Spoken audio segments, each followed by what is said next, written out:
investasi. Sebelum itu perkenalkan, Nama saya Royat Lawa. Nama saya Masa Fedebua. Nama saya Dinda Wadini Sibulela. Nama saya Ilmu Tiga Rifa. Nama saya Bumi Rusalawa. nama saya Pega Manzari. Jangan lupa Like. Komen dan subscribe.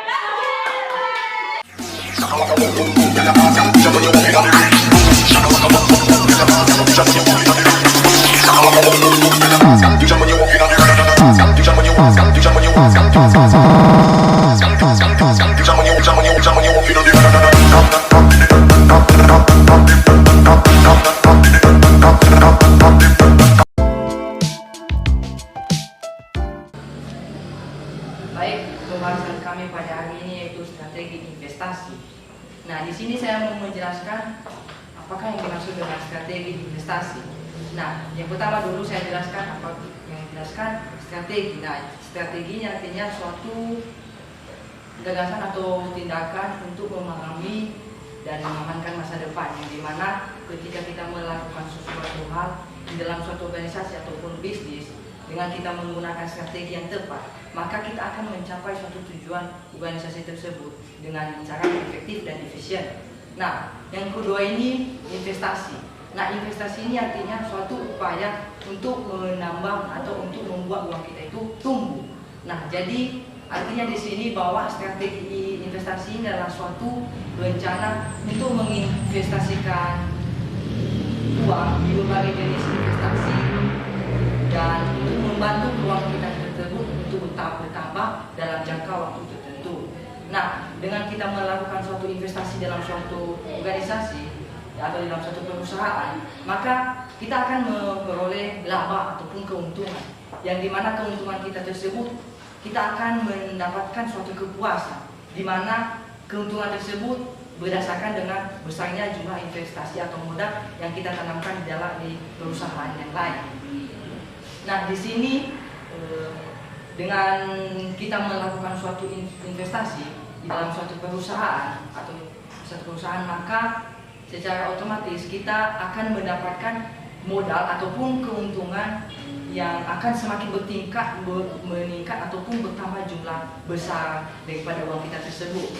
Nah, di sini saya mau menjelaskan siapakah yang layak berhak menginvestasikan uang di dalam perusahaan tersebut, di dalam perusahaan.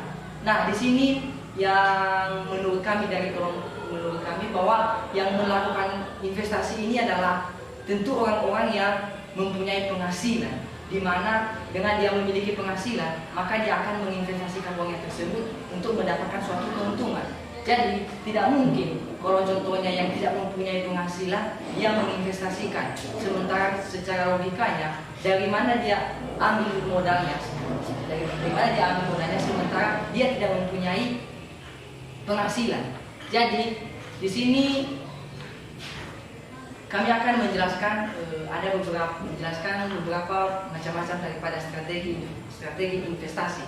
Yang pertama itu strategi investasi individual. Nah, strategi investasi individual ini yaitu suatu perusahaan individual yang memungkinkan laba ataupun aset yang diperoleh dan berbagai konsekuensi atau keberadaan organisasi ini mempunyai tanggung jawab pribadi. Nah, yang kedua itu strategi investasi partnership. Nah, strategi investasi partnership ini artinya di mana kedua belah pihak atau lebih yang berkolaborasi saling membantu satu sama lain untuk mencapai objektif marketingnya. Yang kedua itu strategi investasi korporasi. Nah, strategi investasi korporasi ini artinya suatu proyek di mana banyak negara yang lebih sering dijalankan atas dasar investasi yang diperoleh dari bentuk korporasi. Apabila proyek didanai dengan investasi dari suatu bentuk korporasi, maka proyek tersebut dapat memiliki aset-aset dan mendatangkan pasifan. Yang keempat, strategi perpajakan. Nah, strategi perpajakan ini artinya suatu proses yang berkaitan dengan pengambilan keputusan atau decision making, dan pada investasi proyek umumnya dipengaruhi oleh aspek pajak. Nah, yang kelima, strategi nilai penyusutan. Nah, strategi nilai penyusutan ini artinya suatu untuk meminimalisasi pajak penghasilan atas penghasilan kena pajak, yang dimana bahwa semakin besar nilai penyusutan maka akan semakin kecil nilai penghasilan, sehingga nilai pajak akan mengecil sejalan dengan turunnya tingkatan penghasilan kena pajak. Nah, yang ketujuh itu strategi bunga pembelanjaan dan keuntungan pajak. Nah, di sini diartikan bahwa strategi bunga pembelanjaan dan keuntungan pajak ini artinya bahwa suatu strategi pembayaran bunga atas hutang-hutang yang dimana dengan adanya sebagai biaya. Yang ke-8 yaitu strategi investasi, strategi kredit investasi. Nah, artinya di sini menjelaskan bahwa permasalahan yang sering dijumpai adalah koperasi, di mana partnership atau individu tidak cukup memiliki uang untuk membiayai proyek. Dan yang terakhir yaitu strategi sewa dan strategi membeli investasi. Nah, di mana keputusan untuk melakukan strategi investasi sewa dapat dilakukan apabila nilai sekarang dari pembelian termasuk biaya pemeliharaan ternyata lebih tinggi dibanding dengan nilai sekarang biaya akibat dari sewa. Terima kasih. Baik, saya akan melanjutkan pembahasan mengenai keputusan investasi, di mana di sini ada beberapa keputusan dan dilampirkan dengan beberapa pengertian. Nah, di sini kita lihat bahwa pengertian keputusan investasi itu ada beberapa dikemukakan oleh ahli. Yang pertama itu menurut Hamidah, di mana dia mengatakan di sini keputusan investasi itu berkaitan dengan keputusan pemilihan aset. Berarti dalam perusahaan itu jika seseorang melakukan investasi, yang harus diperhatikan di situ adalah aset dari perusahaan tersebut, yang mana aset itu merupakan salah satu acuan ataupun fondasi dari berjalannya suatu perusahaan. Karena kalau tidak ada aset, apa yang akan dijalankan oleh sebuah usaha? Jadi perlu diperhatikan bahwa penginvestasian ini merupakan landasan ataupun salah satu pedoman pendukung dalam berjalannya suatu usaha. Karena kalau tidak ada yang namanya investasi, apa yang dilakukan perusahaan dalam pemilihan aset, contohnya dalam melakukan pembelian aset untuk menjalankan suatu organisasi ataupun perusahaan yang akan dijalankan oleh si pengusaha. Lanjut, kedua itu menurut si Riana, di mana dia juga mengatakan di sini bahwa keputusan investasi itu merupakan keputusan terhadap aktiva yang akan dikelola oleh perusahaan. Ya, jelas sekali seperti yang dikatakan tadi, menurut Hamidah sangat berkaitan sekali ya, saudara-saudara dan teman-teman. Di sini dikatakan bahwa keputusan investasi itu merupakan keputusan terhadap aktiva, apa yang akan dikelola oleh perusahaan. Jelas itu merupakan aset sebenarnya. Jadi yang harus diperhatikan oleh perusahaan sekarang yaitu asetnya yang harus dikelola. Jadi ada beberapa orang yang melakukan investasi demi kemajuan perusahaan tersebut. Nah, di sini juga ada beberapa keputusan investasi, yaitu satu, tingkat pengembalian yang diharapkan. Ya, jelas seorang penginvestasi itu mengharapkan laba untuk dikembalikan. Contohnya keuntungan, dia melakukan investasi untuk mendapatkan keuntungan dari perusahaan tersebut.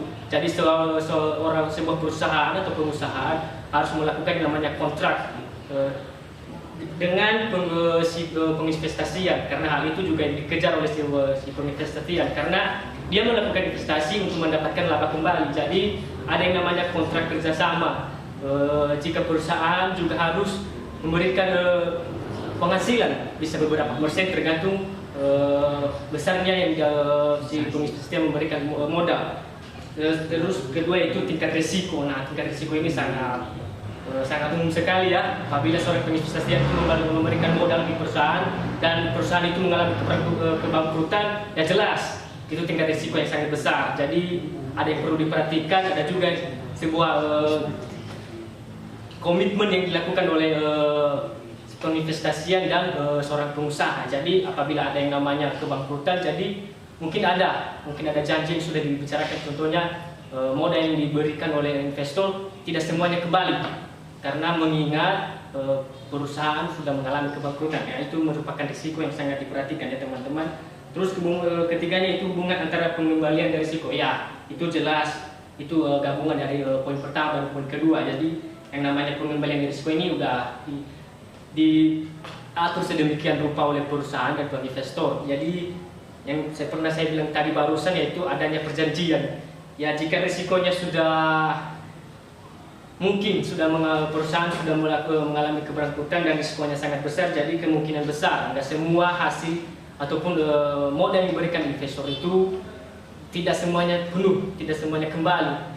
Jangan dulu diharapkan bahwa dia akan mendapatkan laba, sementara perusahaan yang sudah dia investor atau memberikan modal sudah mengalami keberangkutan. Jadi di sini harus ada yang namanya saling pengertian, saling kerjasama. Jadi kita tidak tahu bahwasanya kalau perusahaan itu akan maju pesat ataupun mengalami kegagalan. Jadi di sini ada beberapa keputusan investasi dan mungkin teman-teman udah paham, dan selebihnya nanti kita bisa diskusi bersama. Jadi itu saja penjelasan dari saya. Saya ucapkan terima kasih. Dadah. Baik, saya akan melanjutkan hasil diskusi kelompok kami, yaitu proses keputusan investasi. Proses keputusan investasi yaitu proses keputusan yang berkesinambungan, di mana proses keputusan investasi terbagi 5 bagian, yaitu 1. Penentuan kebijakan investasi. Di sini penentuan kebijakan investasi yaitu keputusan keuangan tentang aktiva mana yang harus dibeli oleh suatu perusahaan. 2. Pemilihan strategi portofolio, di mana pemilihan strategi portofolio yaitu komposisi jenis-jenis investasi yang mana dipilih dengan tujuan utama untuk memperoleh profit maksimal. 4. Pemilihan aset. Di sini pemilihan aset yaitu strategi investasi yang berbeda dengan tujuan untuk mendapatkan keuntungan optimal dan risiko investasi secara minimal. 5. Pengukuran dan evaluasi kinerja portofolio. Di sini pengukuran dan evaluasi kinerja portofolio yaitu tahapan akhir dari proses pengeluaran investasi yang bertujuan untuk mendapatkan atau menilai investasi tersebut. Di sini juga investasi terbagi 2 bagian, yaitu penanaman modal dan pelaburan. Di sini penanaman modal itu suatu kegiatan menanamkan modal baik secara langsung maupun tidak langsung. 2. Pelaburan. Di sini pelaburan yaitu dengan harapan pada waktu pemilik modal dengan mendapatkan sejumlah keuntungan dari hasil penanaman modal tersebut. Baik, saya akan melanjutkan hasil kelompok kami yang berjudul tujuan investasi.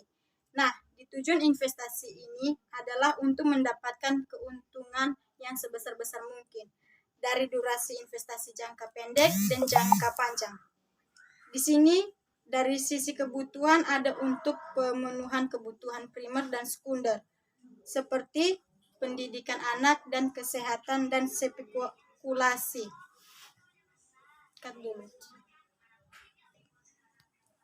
Salah satu tujuan utama setiap pihak berinvestasi baik pribadi maupun pihak perusahaan. Artinya profit yang akan diterima bukan hanya pada saat ini saja, namun terus pada tahun ke tahun. Selanjutnya dan untuk mewujudkan itu perlu melakukan kontrol bagaimana agar di perjalanan profit itu dapat selalu diterima. Baik, saya akan menjelaskan bentuk-bentuk investasi. Yang pertama, investasi yang berwujud atau yang nyata. Nah, contohnya itu seperti lahan atau tanah dan infrastruktur. Terus yang kedua, finansial investasi. Finansial investasi ini yaitu investasi yang tidak berwujud. Nah, contohnya itu seperti saham, obligasi, dan reaksi. Nah, investasi aktiva tetap ini terbagi ada 2. Yang pertama aktiva tetap dan investasi aktiva tetap. Aktiva tetap ini yaitu aset yang berwujud yang dimiliki untuk dipergunakan suatu penyediaan barang dan jasa produksi. Sedangkan investasi aktiva tetap itu suatu proses yang mengarah pada penganggaran modal. Nah, arti dari investasi aktiva tetap ini yaitu seseorang yang memiliki penghasilan yang tinggi terus menanamkan modal dalam bentuk kekayaan yang memiliki waktu produktivitasnya itu melebihi jangka waktu satu periode atau dalam 1 tahun atau lebih pun. Terima kasih. Baik, saya akan melanjutkan yaitu penggolongan investasi aktiva tetap. Penggolongan investasi aktiva aktiva tetap ini terbagi 4 bagian, yaitu 1. Investasi penggantian. Yang dimaksud di sini investasi penggantian ini adalah suatu aktiva yang sudah lama dan yang harus diganti dengan aktiva yang baru. Misalnya, pergantian mesin yang lama dengan mesin yang baru yang lebih canggih lagi untuk melancarkan segala aktivitas yang akan dilakukan dalam perusahaan tersebut. 2. Yaitu investasi penambahan kapasitas. Investasi penambahan kapasitas ini adalah suatu usulan penambahan jumlah mesin ataupun perusahaan dapat menambah pabriknya dalam meningkatkan produk yang mereka produksi untuk mencapai tujuan daripada perusahaan tersebut. 3. Investasi penambahan produk baru. Investasi penambahan produk baru ini merupakan jika sebelumnya mereka memproduksi produk mereka hanya berguna pada saat itu, atau hanya mereka pasarkan dalam satu wilayah saja. Dan dengan adanya investasi penambahan produk baru, maka bagian perusahaan dapat membuat produk yang lebih banyak lagi dengan menggunakan mesin atau alat-alat yang sudah memiliki kapasitas yang baik. Dan dengan menambahkan produk baru, maka perusahaan tersebut mampu memasarkannya di luar daerah maupun di luar negeri. 4. Investasi lain-lain. Investasi lain-lain ini tidak tergolong dari 3 investasi sebelumnya, karena investasi lain-lain ini lebih berhubungan dengan tentang operator, bagaimana cara mengelola atau memasang suatu alat-alat yang akan digunakan dalam perusahaan tersebut dalam mencapai tujuan oleh perusahaan tersebut. Di dalam strategi investasi ini, kita dapat juga mengetahui analisis SWOT, yang dimana analisis SWOT ini terbagi dalam 2 bagian, yaitu analisis SWOT internal dan analisis SWOT eksternal. Analisis SWOT internal yaitu kekuatan dan kelemahan, sedangkan analisis eksternal adalah peluang ataupun ancaman. Jadi, yang menjadi kekuatan dalam strategi investasi ini yaitu kita dapat melakukan suatu penjualan saham yang relatif akan membutuhkan bersama dengan perekonomian dan tidak terlalu terdampak oleh inflasi, ataupun dapat digunakan sebagai alat pertimbangan risiko. Selain itu, saham juga mudah diperjualbelikan. Yang kedua yaitu kelemahan. Kelemahan dari strategi investasi ini yaitu membutuhkan waktu yang lama untuk riset saham yang tepat, atau merupakan jenis investasi sangat menguras emosi kepada apabila terpengaruh terhadap FOMO dan FOMO. Jadi yang menjadi bagian eksternalnya yaitu peluang, yang dimana peluang dalam melakukan strategi investasi ini yaitu adanya volatilitas pasar saham bisa menjadi keuntungan karena investor dapat membeli saat harga anjlok dan dapat menjual kembali ketika harganya sudah naik, ataupun untuk mendapatkan keuntungan yang maksimal. Nah, yang menjadi ancamannya yaitu kemungkinan terjadi market cornering dan market crash dan bear market yang harus diwaspadai ataupun pesaing pasar saham yang berkualitas.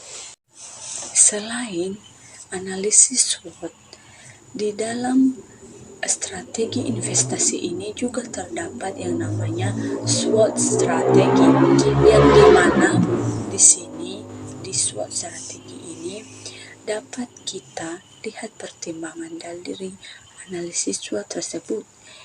SWOT strategi ini ada peluang dan kekuatan bagaimana cara kita dalam mempertimbangkan kekuatan tersebut dan peluang tersebut. Kita dapat mempertimbangkannya untuk lebih agar investasi yang kita lakukan dapat berkembang ke depannya. Dengan cara kita harus fokus pada peluasan pasar di negara yang berkembang ataupun menggunakan peran pemerintah untuk kerjasama dengan negara maju. Nah, selain itu, di kelemahan ataupun peluang, kita dapat melakukan SWOT strategi, yaitu menawarkan produk khusus untuk pangsa pasar di negara yang berkembang juga, ataupun bekerja dengan negara AFTA dan AEC untuk mengembangkan produk yang inovatif. Selain itu juga SWOT strategi ini ada kekuatan dan ancaman. Kita dapat mengatasinya dengan menggunakan brand yang kuat untuk mendukung peraturan Menkominfo sebagai standar bagi kompetitor, ataupun dapat melakukan kerjasama dengan kompetitor tersebut. Dalam kekuatan ataupun kelemahan dari analisis SWOT tadi, kita dapat melakukan strategi SWOT-nya dengan menggabungkan entitas bisnis agar lebih kompetitif, ataupun promosi digencarkan agar lebih mengetahui produk dan manfaatnya. Baik, demikian hasil dari presentasi kami. Jika ada kesalahan